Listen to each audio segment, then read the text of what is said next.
As the famine spread through all the lands, the people of Egypt and neighboring nations flocked to Joseph for food.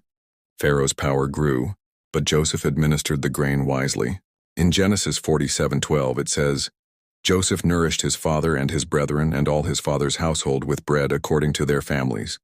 Through this, Joseph ensured that not only Egypt survived but also Israel's family thrived in Goshen. Jacob, now dwelling in Egypt, was brought before Pharaoh. In a touching moment, Jacob blessed Pharaoh, Genesis 47:7, testifying that his years had been few and full of trouble compared to those of his ancestors. Yet in Egypt, Jacob's children multiplied greatly, fulfilling the promise God had once given to Abraham. Before his death, Jacob called Joseph and made him swear to bury him not in Egypt, but in the land of his fathers in Canaan, Genesis 47:29-31. Later, Jacob blessed Joseph's two sons, Ephraim and Manasseh. Though Joseph placed the elder Manasseh at Jacob's right hand, Jacob deliberately crossed his hands and pronounced the greater blessing on the younger, Ephraim, saying, "His younger brother shall be greater than he, and his seed shall become a multitude of nations." Genesis 48:19. In Genesis 49, Jacob gathered all his sons to tell them, "That which shall befall you in the last days."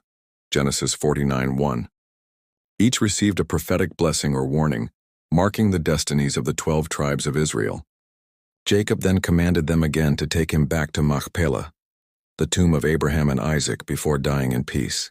After Jacob's burial in Canaan, Joseph's brothers were once more filled with fear.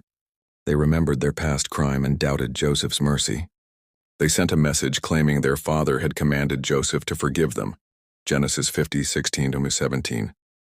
When they fell down before him, offering to become his servants, Joseph wept and reassured them, "Fear not, for am I in the place of God?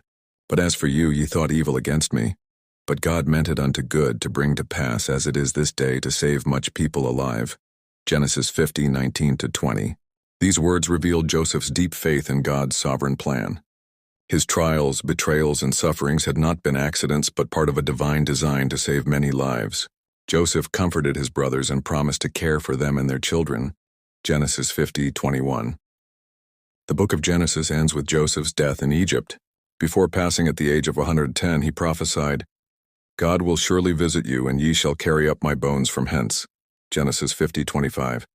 With that oath, Joseph tied his story back to God's covenant, pointing forward to Israel's eventual deliverance from Egypt.